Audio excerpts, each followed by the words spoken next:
So like I said, this is the part 2 of it. The part 2 of it has to do with solving completing the square method using the 5 rules that I've given in part 1 of the lecture. Now, solving the quadratic equation using the completing the square method. Here we are going to apply the 5 rules. From part 1, I gave the 5 rules as 1. We are to divide through by the coefficient of s squared.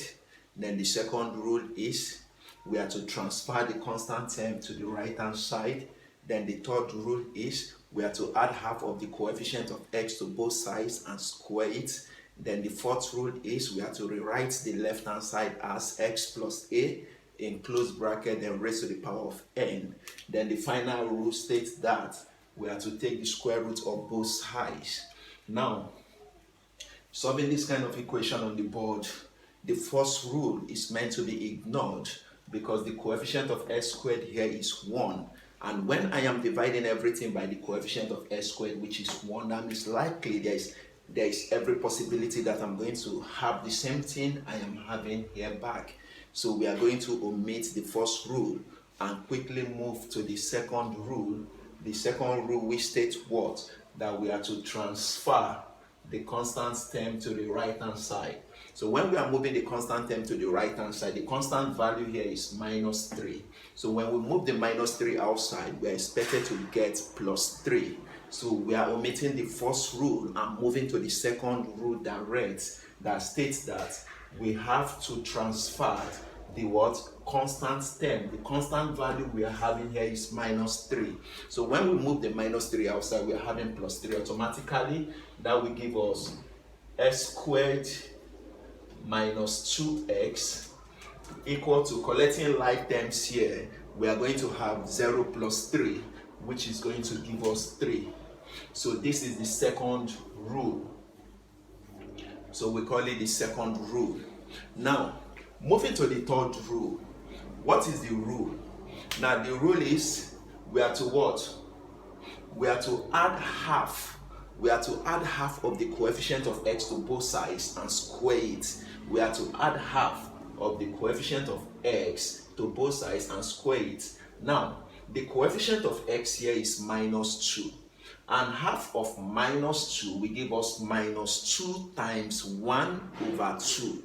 Minus 2 times 1 over 2, that will give us minus 1.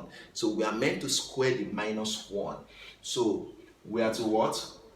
Add half of the coefficient of x to both sides and square it. Now it goes this way. We have s squared, this, minus 2x, this, plus half of the coefficient of x, half of the coefficient of x, that will be half multiply by minus 2. Don't forget that the theorem states that when we've added the half of the coefficient of x to both sides, we are meant to square it. Do not forget to square this.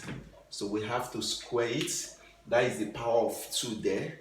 So that means the same thing we are doing for this at the left hand side is the same thing we are going to do for this at the right hand side. Then this will now be equal to 3. This one, that is the 3. Plus repetition of this, that will be plus 1 over 2 times minus 2, then all squared. This is coming from the third rule. Then what do we do next here now? Many looking at this equation critically very well, we notice that this 2 here, we get rid of this 2 here. The same applies to this. This 2 here, we get rid of this 2 here. Then what is left in the bracket? We are having minus 1. Then here too, we are having minus 1 in the bracket. Now, bringing out everything, that means we are going to have s squared minus 2x. So which is this?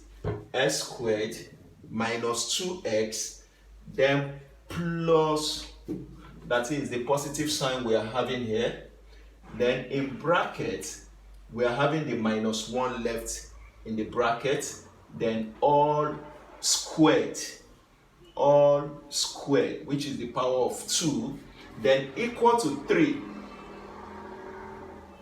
So here is the 3 plus, that is the positive sign we are having, positive sign, plus in bracket, then minus 1 that is left inside it, then all squared. So we are still on the third rule of completing the square method. Now we are moving direct to the fourth rule. The fourth rule states what?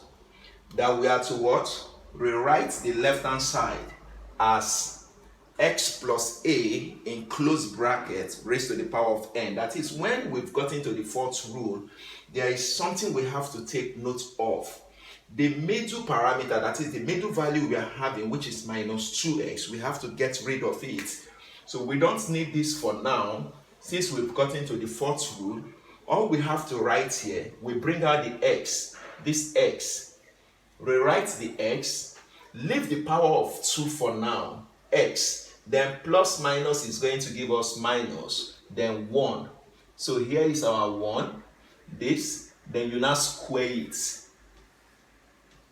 That is the power of 2 that is common, we bring it out. Then equal to, we have 3, then plus the square of minus 1, we give 1. That is minus 1 times minus 1. That will give us plus 1. So this is 3 plus 1.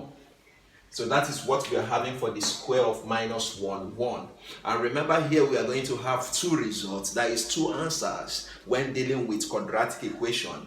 Now, what do we do next? Since our x minus 1 is having a power of 2, we quickly move to the fifth rule of completing the square method, which states what? That we are to take the square root of both sides. So when taking square root of both sides, that means we are meant to have x minus 1, which is this, equal to, please don't forget to put the plus minus sign whenever you are taking the square root of both sides of something in quadratic equation.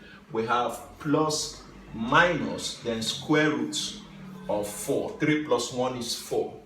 Now the square root of 4 will automatically give us 2. Now if the square root of 4 is 2, that means here we are going to have x minus 1 equal to plus minus 2. That is square root of 4 giving us 2. Then what do we do next? We have to move the minus 1 outside. It's not going to be written as when you are collecting like terms like plus 2 plus 1. Or you writing plus minus 2, you move this outside and you have plus 1. That is wrong. Now what you need to do here is, you are going to have your x, which is this. When the minus 1 goes outside, the minus 1 becomes plus 1. Your plus 1 is still the same thing as 1. So this will now be 1 plus minus 2. So which is this? What do we do next? Very simple. We are going to have 2 answers like I said before. That means our x will now be equal to 1 plus 2 or 1 minus 2. The answer becomes x equal to 3 or 1 minus 2. That will give minus 1. So this is the answer that we've gotten for the quadratic equation on the board using the 5 rules of completing the square method. My viewers, I beg you, please kindly go to the notification button, subscribe, share, and like if you enjoyed the lecture. Thank you very much and remain blessed.